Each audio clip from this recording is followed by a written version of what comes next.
കഴിഞ്ഞ ഒരു വർഷത്തോളമായി നീതി തേടിയുള്ള പോരാട്ടത്തിലാണ് കോഴിക്കോട് മെഡിക്കൽ കോളേജ് ICU പീഡനക്കേസിലെ അതിജീവിത.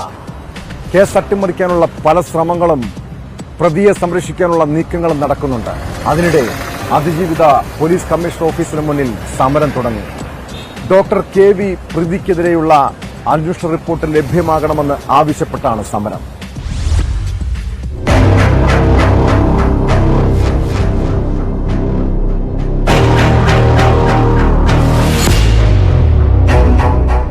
ആശുപത്രി ICUവിൽ താൻ പീഡനത്തിനിരയായ ശേഷം വൈദ്യപരിശോധന നടത്തിയ ഡോക്ടർ KV പ്രീതി പ്രാഥമിക പരിശോധന പോലും നടത്തിയില്ലെന്നാണ് അതിജീവിതയുടെ ആരോപണം. സ്വകാര്യ ഭാഗത്ത് മുറിവുണ്ടായിരുന്നെങ്കിലും പരിശോധനയിൽ ഇക്കാര്യം അവഗണിച്ചു. ഡോക്ടർ പ്രീതിയുടെ വീഴ്ചകളെക്കുറിച്ച് അന്വേഷണം ആവശ്യപ്പെട്ട് സിറ്റി പോലീസ് കമ്മീഷണർക്ക് പരാതി നൽകി. എന്നാൽ ഈ പരാതിയിൽ കഴമ്പില്ലെന്നാണ് പോലീസ് നടത്തിയ അന്വേഷണത്തിൽ കണ്ടെത്തിയത്. ഈ കണ്ടെത്തൽ ഉൾക്കൊള്ളുന്ന റിപ്പോർട്ട് ആവശ്യപ്പെട്ടെങ്കിലും നൽകുന്നില്ലെന്ന് അതിജീവിത പറയുന്നു. റിപ്പോർട്ട് നൽകാത്തത് കേസ് അട്ടിമറിക്കാനാണെന്ന് സംശയിക്കുന്നതായും അതിജീവിത ആരോപിച്ചു. പുനരന്വേഷണം ആവശ്യപ്പെട്ട് ഹൈക്കോടതിയിൽ പോകണമെങ്കിൽ റിപ്പോർട്ട് ആവശ്യമാണ്. റിപ്പോർട്ട് കിട്ടും വരെ സമരം തുടരാനാണ് തീരുമാനം. കഴിഞ്ഞ ജൂലൈയിലാണ് ഞാൻ പരാതി കൊടുത്തത് ഡോക്ടർ പ്രീതിക്കെതിരെ.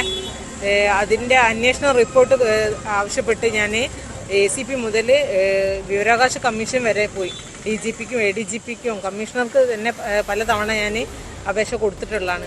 പക്ഷേ ഇതുവരെ അതിൻ്റെ റിപ്പോർട്ട് എനിക്ക് ലഭിച്ചിട്ടില്ല. അത് എനിക്ക് തരാൻ പറ്റില്ല എന്നാണ് ഇവർ പറയുന്നത്. അപ്പോൾ ആ റിപ്പോർട്ടിനായിട്ടാണ് ഞാൻ സമരം. ഈ അന്വേഷണത്തിൽ വലിയ കഴമ്പില്ല എന്നല്ലേ അവർ നേരത്തെ പറഞ്ഞു? അല്ല, പരാതിയിൽ കഴമ്പില്ലെങ്കിൽ ആ റിപ്പോർട്ട് എനിക്ക് തരുന്നതിന് ബുദ്ധിമുട്ടില്ലല്ലോ.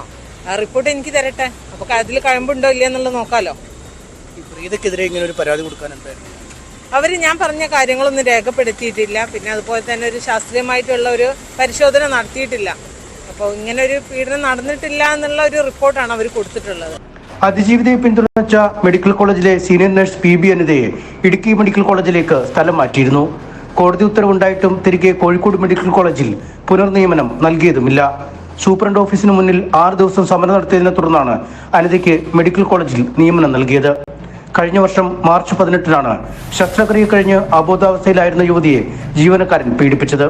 സംഭവത്തിൽ പരാതിപ്പെട്ട യുവതിയുടെ മൊഴി മാറ്റിക്കാൻ 6 ജീവനക്കാർ ഇടപെട്ടതും വിവാദമായിരുന്നു.